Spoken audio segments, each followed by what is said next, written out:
Les autorités de la transition ont interdit les activités des partis et associations politiques jusqu'à nouvel ordre lors du Conseil des ministres du 10 avril 2024. Antérieurement, on a assisté à une cascade de dissolutions des associations, notamment de l'association Solidarité pour le Sahel, Solissa, le 17 janvier 2023, de l'Observatoire pour les élections et la bonne gouvernance au Mali, le 20 décembre 2023, de l'association Kaura le Renouveau, le 28 février 2024, de la coordination des mouvements, associations et sympathisants de l'imam Mahmoud Dicko, CEMAS, le 6 mars 2024,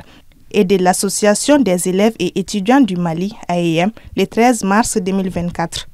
À cette liste vient ainsi s'ajouter la dissolution de l'association Coordination des organisations de l'appel du 20 février 2023 pour sauver le Mali, dissous hier mercredi 17 avril 2024 par le Conseil des ministres lors de sa session. Les autorités de la transition reprochent à ces regroupements dirigés par l'ancien magistrat Chérif Koné le non-respect des limites imposées aux partis politiques et aux associations en termes d'agissement contraires aux principes nationaux. Parmi les griefs reprochés à l'association figurent également des actions susceptibles de perturber l'ordre public et de compromettre la souveraineté de l'État ainsi que l'unité nationale. À noter que cette dissolution intervient alors que l'ancien magistrat Chérif Koné a été impliqué selon les autorités dans des manifestations et des déclarations jugées hostiles aux autorités de transition, appelant à un retour rapide à l'ordre constitutionnel. Récemment, il s'est surtout illustré par des sorties appelant à la mise en place d'une transition civile après l'expiration le mardi 26 mars dernier du délai des 2 ans fixé depuis mars 2022 pour la fin de l'actuelle transition.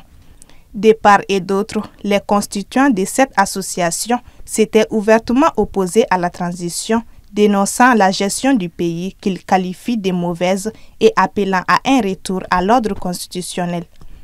Issa Kaoudim, ancien 4e vice-président du CNT, non moins président de la CRT Faso Kawele, a beaucoup milité contre les autorités ces derniers jours.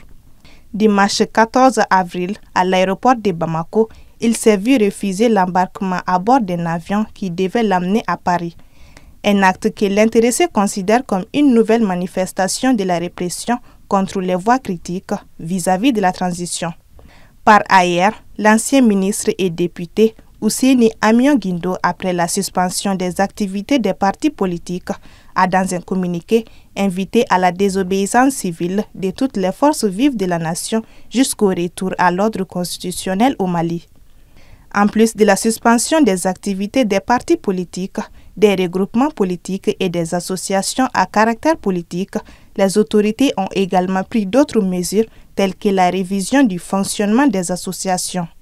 Cette série de mesures vise à encadrer et à contrôler davantage l'activité politique et civique dans les pays, suscitant des préoccupations quant à la préservation des libertés démocratiques et des droits fondamentaux des citoyens maliens.